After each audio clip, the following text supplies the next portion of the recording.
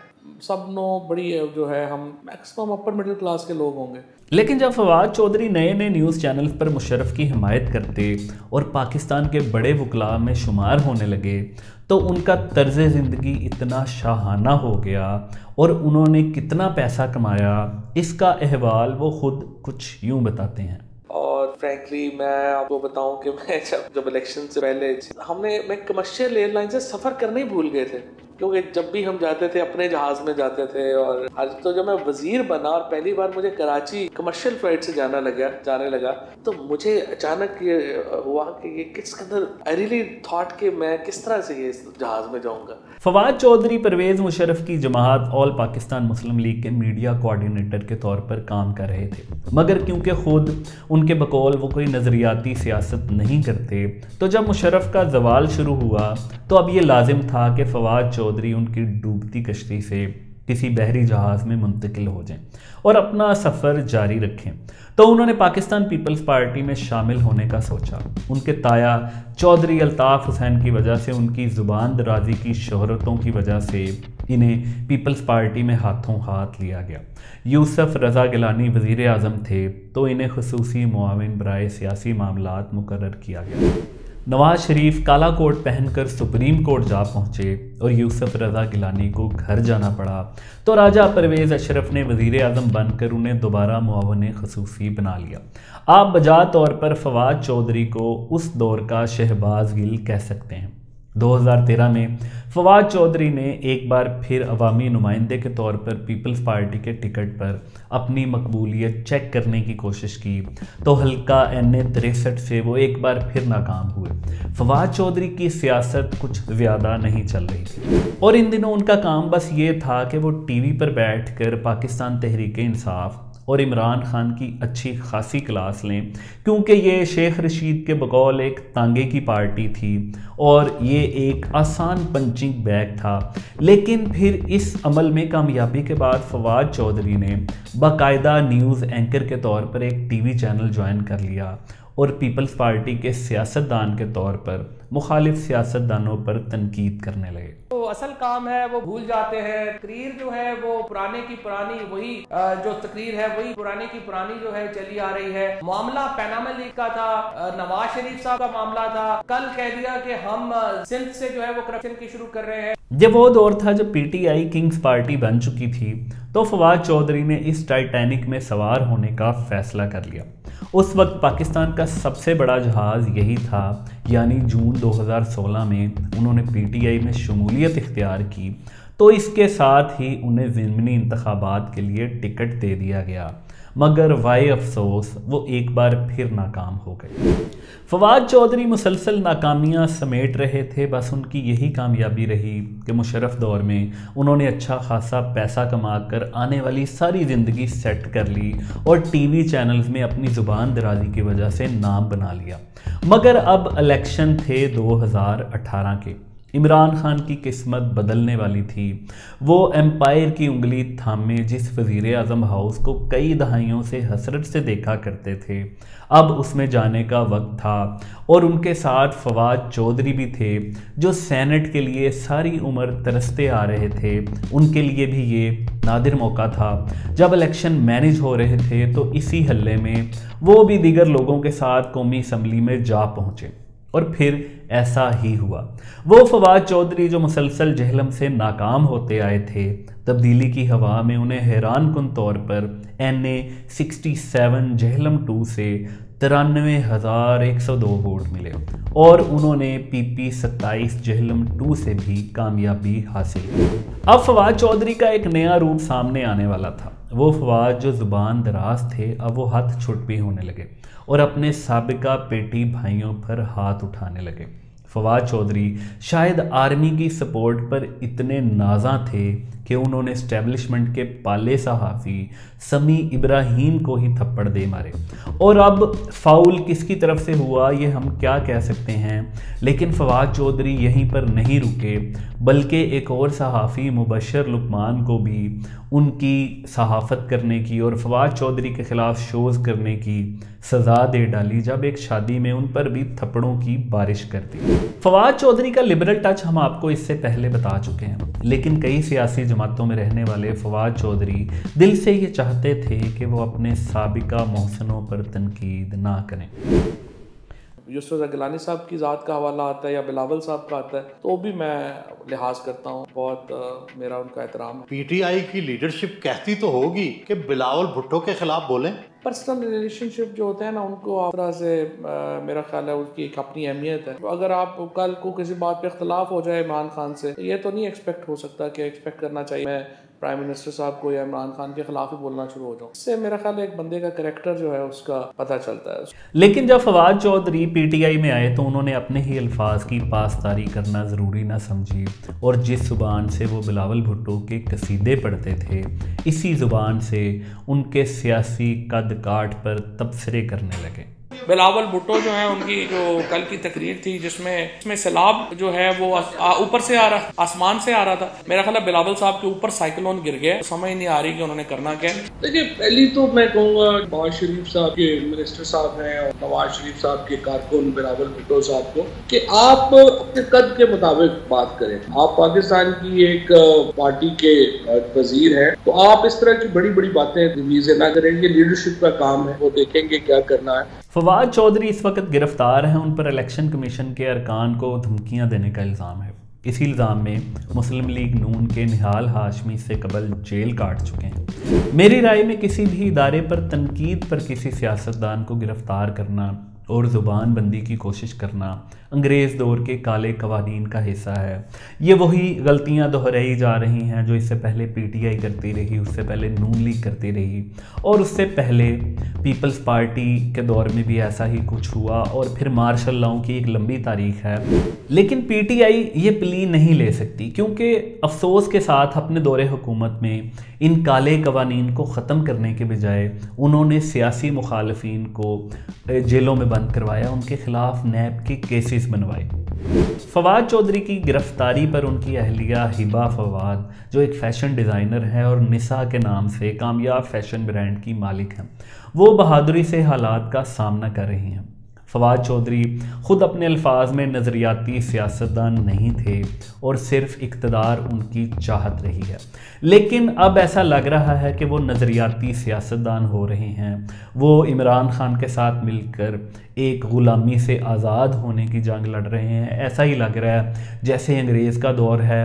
اور فواد چودھری تو اپنے بارے میں اکثر یہ مثالیں دیتے ہیں کہ وہ نیلسن منڈیلا سے بہت متاثر ہیں، تو انہیں بھی چاہیے کہ وہ بھگت سنگھ کی طرح بہادری سے چہرے پر مسکراہٹ رکھ کر آزادی کی اس جنگ میں مشکلات کا سامنا کریں، اور شہباز گل، اعظم سواتی اور جمیل فاروقی کی طرح قطن دھاڑے مار مار کر نہ روئیں، کیونکہ نظریاتی سیاست میں مشکلات تو آتی ہیں۔